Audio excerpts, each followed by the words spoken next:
Olá, seja bem-vindo ao Justiça do Trabalho na TV, produzido pelo TRT de Santa Catarina. As fraudes em processos trabalhistas são mais comuns do que a gente imagina. Elas são praticadas tanto por empregadores como por trabalhadores e atrapalham o andamento da justiça, que vem combatendo as fraudes de forma mais ativa. O assunto também ganha força com a aprovação da nova legislação trabalhista, que traz punições mais severas para quem agir de má fé na justiça do trabalho. E para debater essa questão, eu converso com Alexandre Ramos, desembargador do TRT de Santa Catarina, e Ricardo Correia, presidente da ACAT, Associação Catarinense dos Advogados Trabalhistas. Doutor Alexandre, doutor Ricardo, sejam bem-vindos. Obrigada pela presença em nosso programa. Então, para a gente começar, vou direcionar a pergunta aqui para o doutor Alexandre. Quais são os tipos mais frequentes de fraudes trabalhistas cometidas pelas empresas, né? O que elas costumam fazer aí para burlar a legislação? Bem, o que é mais comum que a gente vê na prática do dia a dia dos processos pela empresa é basicamente a fraude que envolvendo jornada de trabalho e a fraude envolvendo o salário. Ou seja, é muito comum a discussão nos processos de trabalhadores que buscam a integração de um salário pago por fora. Então existe uma controvérsia entre aquilo que está no documento, no recibo de salário, e aquilo que efetivamente ele alega que recebia na prática. E também no que tange a jornada de trabalho. É uma discussão já de décadas na Justiça do Trabalho de que os cartões de ponto, apesar de terem a obrigação legal de registrarem efetivamente o horário de entrada e saída, há sempre uma discussão probatória se de fato isso acontece ou se o trabalho é realizado além daquele registrado como horário de saída. Então essas, basicamente, por parte da empresa, são as duas grandes fraudes que a gente enfrenta nos processos trabalhistas. Tá. No caso, a fraude do cartão ponto é para que a empresa não pague as horas extras do trabalhador. Exatamente. Uhum. E por parte do trabalhador, então, quais são as fraudes cometidas por eles? Bem, nós temos várias fraudes possíveis, né, de serem cometidas pelos trabalhadores. Também em relação à jornada, porque assim como a empresa quer se esquivar de pagar horas efetivamente trabalhadas, muitas vezes trabalhadores querem receber horas registradas no ponto sem que tenha havido o efetivo trabalho para recebimento de uma contraprestação. É comum também, e isso a gente percebe com muito mais incidência atualmente, a apresentação de atestados falsos, rasurados ou fraudados para justificar eventuais faltas dos trabalhadores e que isso não gere um desconto e um prejuízo no salário do empregado. Uhum. E por que vocês acham que esse tipo de situação acontece? Até como o doutor Alexandre lembrou, isso já é uma discussão antiga, já acontece há muito tempo na Justiça do Trabalho, né? Quais seriam as causas, então, dessa má-fé, digamos assim? Eu tenho uma percepção sobre isso, que a gente pode explicar as raízes desse problema que emerge no processo do trabalho, que estão muito mais profundas no caldo social. E aí eu identifico, primeiro, que o Brasil tem uma péssima colocação nos índices educacionais. O último PISA, que é o Programa de Avaliação de Estudantes, o Brasil fica entre os 70 países nos últimos 10 colocados e perdendo posição ano a ano. Então, o caldo educacional não permite que as pessoas aí, trabalhadores e empresários, tenham uma compreensão exata das regras. Por outro lado, nós temos também uma legislação, inclusive trabalhista, muito analítica, muito detalhada, muito confusa, complicada. E até aquele que tem muita vontade de cumpri-la, às vezes fica confuso de como seguir esses signos. E, por outro lado, nós temos o que nós conhecemos como jeitinho brasileiro, que faz parte da nossa cultura. Que não está só na justiça, né? Não, hoje a gente está vendo que está espalhado. Né? Não é só na área trabalhista, na área de trânsito, tributária, etc. Para se ter uma ideia, Letícia, a última pesquisa do Anuário de Segurança Pública revela que mais de 50% dos entrevistados, e isso pode refletir um pouco a sociedade brasileira, veem poucos motivos para seguir as regras. Ou seja, o brasileiro não tem uma consciência de que cumprir a regra é importante. E mais de 80% acham que é possível dar um jeitinho para não cumprir. Ou seja, eu entendi a regra, eu até acho que ela tem uma certa importância, mas será que no meu caso não é excepcional? Será que eu não posso... No caso da gente sempre acha que pode dar um jeitinho, né? Faz parte da cultura brasileira. Né? Letícia, eu também gostaria de agradecer o convite, né, parabenizar o TRT e todos responsáveis, né, por colocar esse programa no ar. É uma alegria muito grande estar ao lado do Dr. Alexandre, né, uma pessoa incrível que eu admiro muito. E depois de ouvir o que foi dito aqui pelo Dr. Alexandre, né, com essa riqueza de detalhes, pensar nas inúmeras artimanhas, né, que são feitas no dia a dia, e saber que essa, infelizmente, é a realidade que nos deparamos, isso me deixa muito triste, Letícia. E eu acredito, assim como o Dr. Alexandre, que é necessária uma mudança cultural, né? Acabar com essa ideia de boa parte da população de querer levar vantagem em tudo, né? É necessária uma mudança de comportamento, né? Tanto por parte dos empregadores como por parte dos empregados. E mais, nós, operadores do direito, temos que fazer de tudo para evitar que essas práticas continuem acontecendo. Pois é, a gente sabe aí que as partes e testemunhas e tantos procuradores têm de falar a verdade ao juiz durante as audiências, né? Você acredita, Ricardo, que as partes elas não têm muita noção de que mentir em juízo é crime e traz sérias consequências? Infelizmente, as partes deveriam ter. Na verdade, além de moralmente reprovável, né, pode ser considerado crime na Justiça do Trabalho mentir em juízo, né? Tem previsão no Código Penal para as partes que mentirem em juízo, tem previsão para as testemunhas também que mentem em juízo, inclusive com penas de detenção de 1 a 3 anos. E o próprio Código de Ética prevê que o advogado deve dar ciência, né, ao seu cliente, né, sobre os riscos, né, da demanda. Então eu entendo, Letícia, que o advogado tem a obrigação, né, de esclarecer e de alertar o seu cliente o que essas mentiras podem resultar a ele, né? Mas eu entendo que o advogado ele deve orientar o seu cliente a agir de boa fé, a não ingressar com ações temerárias, né, a ter boas práticas, a fazer o correto e lutar pelos seus direitos de forma justa e de acordo com a legislação em vigor. Com certeza, os advogados têm um papel importante, né? E a gente tem visto cada vez mais na mídia decisões de juízes condenando aí não somente empresas, mas também trabalhadores pela litigância de má-fé. Então, eu gostaria de saber se esse número de fraudes, doutor Alexandre, vem aumentando ou o judiciário mudou a sua postura, tem olhado mais de forma mais atenta para essas questões? Eu acredito que as duas coisas, Letícia. Por um lado, a gente vive hoje num sistema do processo do trabalho que existe a gratuidade absoluta do acesso à justiça. Mas a gente não pode esquecer que o serviço de justiça é um serviço público. E assim como, por exemplo, o serviço de saúde, ele tem que ser dimensionado de acordo para aqueles que realmente precisam. Ou seja, se num posto de saúde a gente tem pessoas que não estão de fato doentes e que buscam o serviço de saúde, isso compromete o atendimento para quem de fato precisa. E isso a gente pode pensar também no sistema de serviço de justiça. Então, quando algumas partes ingressam com demandas infundadas, isso prejudica que o Estado dê o devido tratamento processual e entregue o serviço jurisdicional para aquele que de fato precisa. E por isso que o Judiciário, diante desse cenário, tem endurecido um pouco nas penalidades pela litigância de má-fé.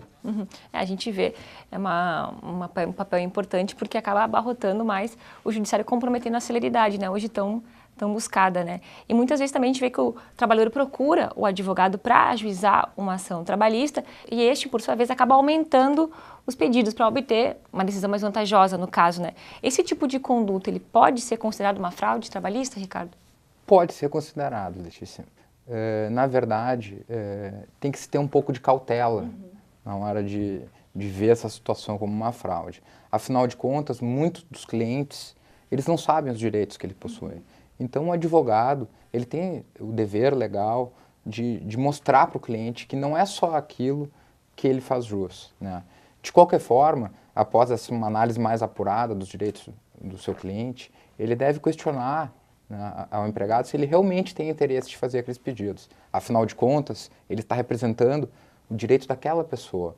E não pode ser pedido nada além do que aquela pessoa efetivamente tenha direito, né? Essa é a nossa visão em relação a essa situação. Eu vou ter que chamar o nosso primeiro intervalo. A gente já volta, é 1 minuto.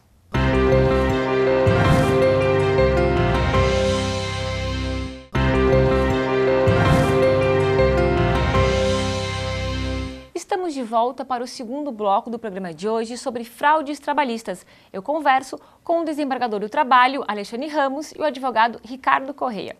Bom, doutor Alexandre, quais são os mecanismos utilizados pelo juiz para conseguir identificar uma fraude? Como que diferenciar uma verdade formal da verdade real nos processos? Esse é o grande desafio do dia a dia forense dos juízes e advogados.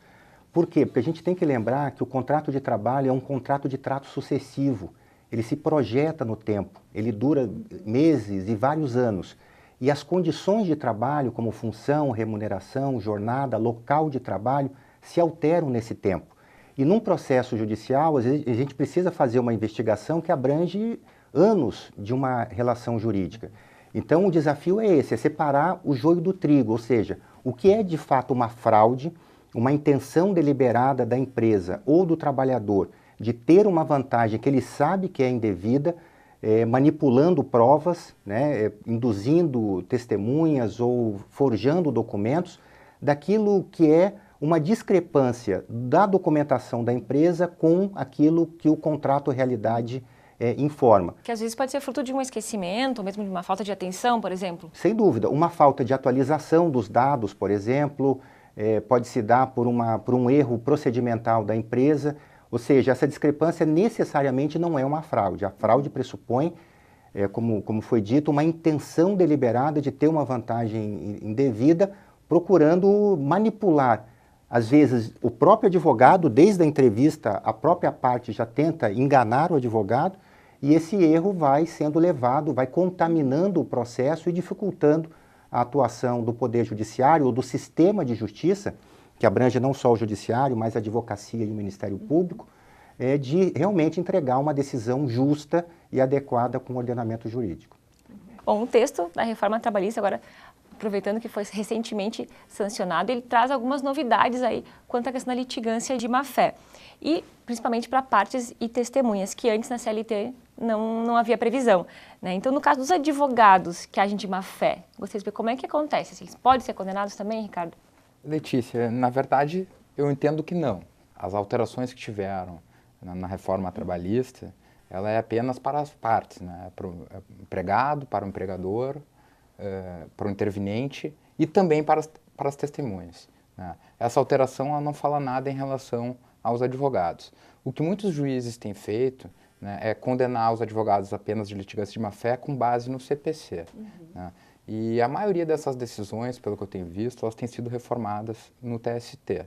Em princípio, eu entendo que o advogado ele tem outros mecanismos para responder por essa penalidade que ele supostamente teria cometido, né? É algo interno dentro da própria OAB? Sim, ele poderia responder a um processo ético-disciplinar, até mesmo uma ação civil do empregado, né, cobrando, né, por alguma falha que ele tenha cometido, né, mas não no próprio processo do trabalho. Sim. E só para a gente deixar claro, a litigância de má-fé, ela passa a fazer parte da legislação trabalhista agora, com a reforma, né? Antes, os juízes também utilizavam o Código de Processo Civil. Exatamente. O Código de Processo Civil e toda norma processual não específica trabalhista sempre serviu como fonte subsidiária do processo do trabalho. E por omissão da CLT no que tange a responsabilidade da parte pelo dano processual, se aplicava, então, supletivamente o Código de Processo Civil. Com a Lei 13.467, que passa a vigorar agora a partir do dia 14 de novembro, a CLT incorpora na sua estrutura, no seu texto, e reproduzindo ipsis literis o que está no CPC, todos os enquadramentos de condutas das partes no processo como litigância de má-fé e as penalidades correspondentes. Quais são as penalidades? São 3 penalidades que hoje já estão no CPC e passam a incorporar o direito processual do trabalho, que as partes que cometem litigância de má-fé se sujeitam, que é uma pena de multa, que varia de 1 a 10% sobre o valor atualizado da causa, e quando às vezes o valor da causa for irrisório, porque às vezes o pedido é economicamente pequeno, mas a fraude é muito grande, o juiz pode ampliar, inclusive, essa multa até 2 vezes o maior benefício da Previdência. A segunda penalidade, além da multa, é a indenização da parte pelos danos que ela sofreu, a parte inocente, né, que foi vítima da litigância de má-fé, sofreu, e também pagar honorários advocatícios e despesas processuais. E todo esse conjunto de reparação pelo dano processual se dá no próprio processo. Então, o juiz que está ali para resolver um conflito trabalhista pode acabar no final gerando uma execução para condenar aquele que agiu de má fé. Isso tudo antes não tinha na legislação antiga, né? O juiz, quando ele fazia uma condenação por litigância de má fé, os valores eram bem menores, então, para o empregado, no caso. Não, essa sistemática já era aplicada no processo do trabalho, mas por uma aplicação supletiva do Código de Processo Civil. Então, toda aplicação supletiva depende de uma interpretação de compatibilidade de princípios, então havia filtros pelos quais o juiz, interpretando a complexidade da legislação, se valia dessa norma do processo civil. Agora fica claro, não há dúvida que isso integra a estrutura do direito processual do trabalho e o juiz é obrigado a aplicar independentemente de qualquer especulação teórica e jurídica desse sentido. Bom, então no próximo bloco, para a gente chamar mais um intervalo, a gente vai seguir conversando sobre esse assunto. É só um minuto, a gente já volta.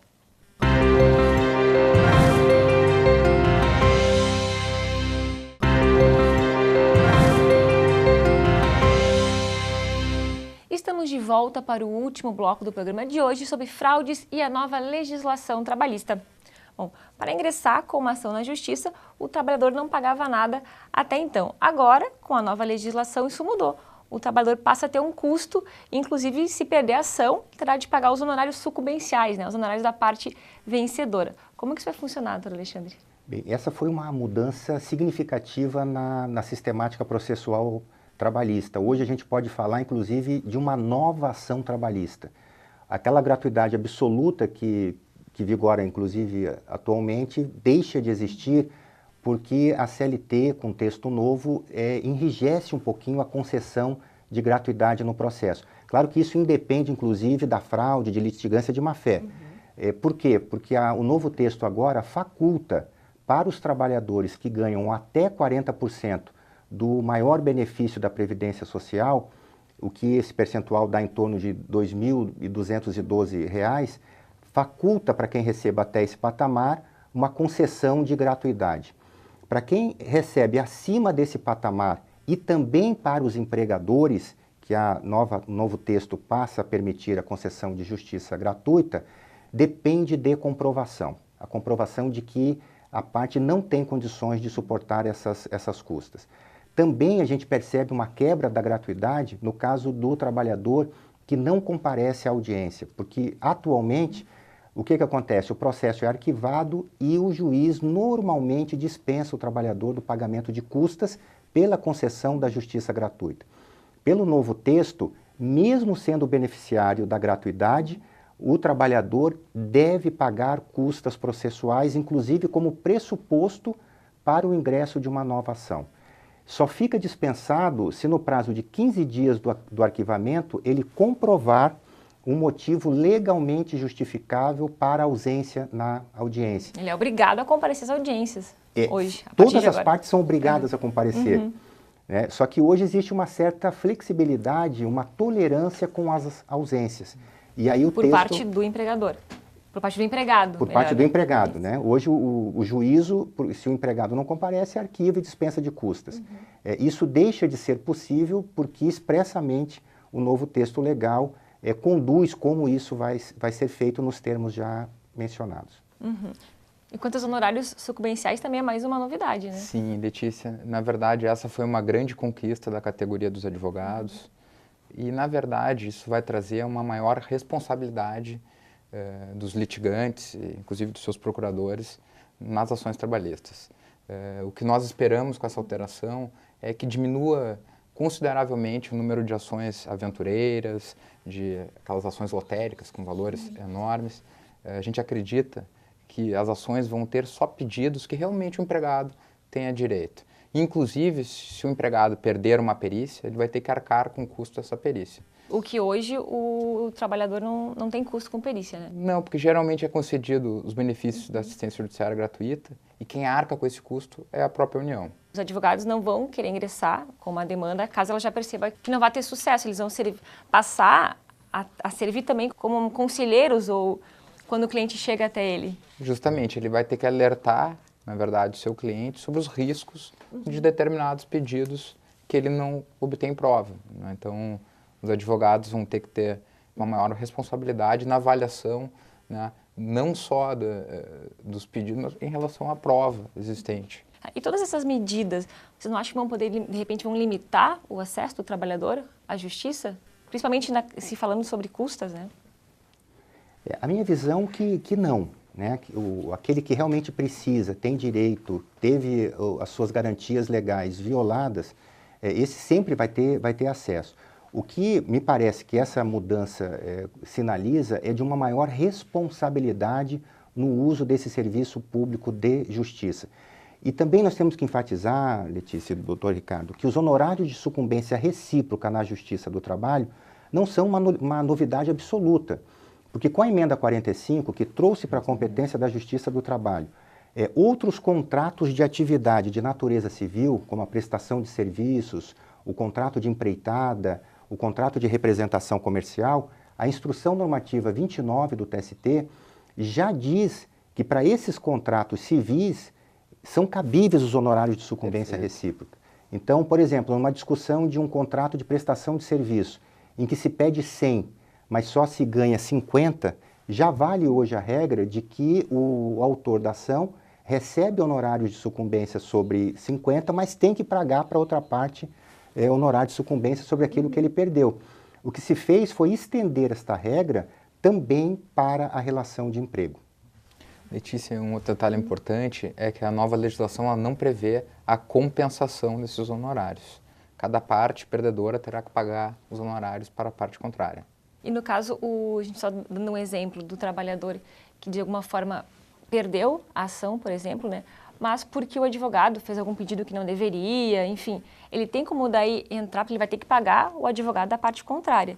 Ele tem como entrar contra o seu advogado, no caso? Com certeza, Letícia. Ele pode ajuizar uma ação na justiça comum, né, pedindo indenização pelos prejuízos que esse colega causou. Bom, e outra fraude, a legislação trabalhista que fala-se muito é a pejotização.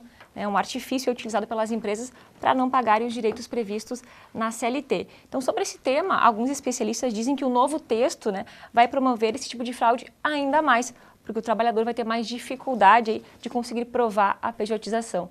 Então, eu queria ouvir a opinião de vocês, se é isso mesmo que vai acontecer, doutor Ricardo.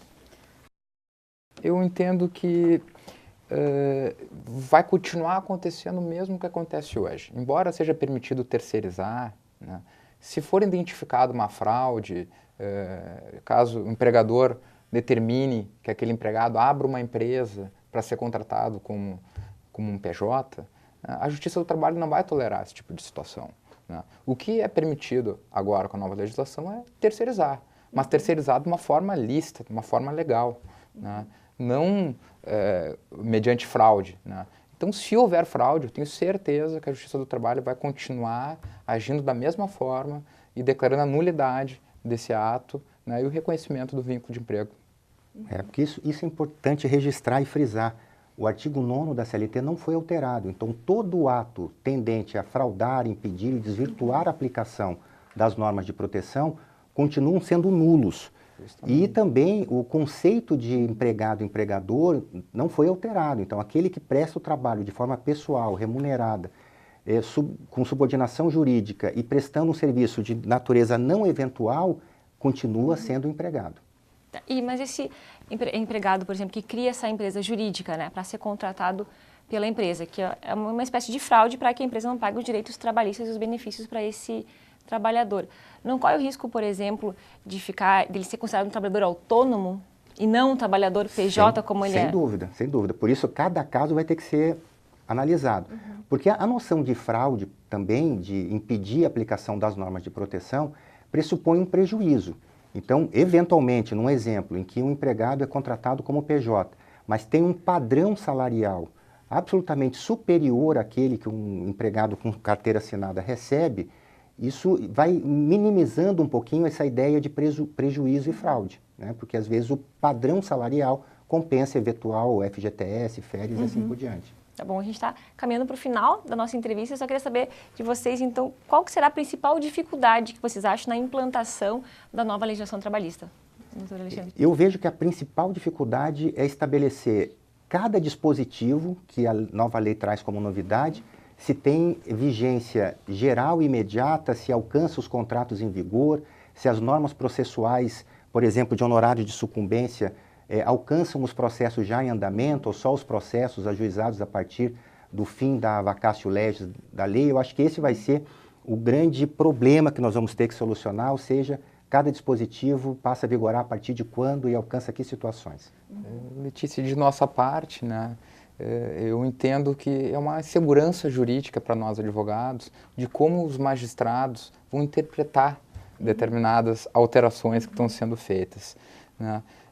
Além disso, né, os pedidos terão que ser líquidos, o advogado terá que ter uma responsabilidade maior.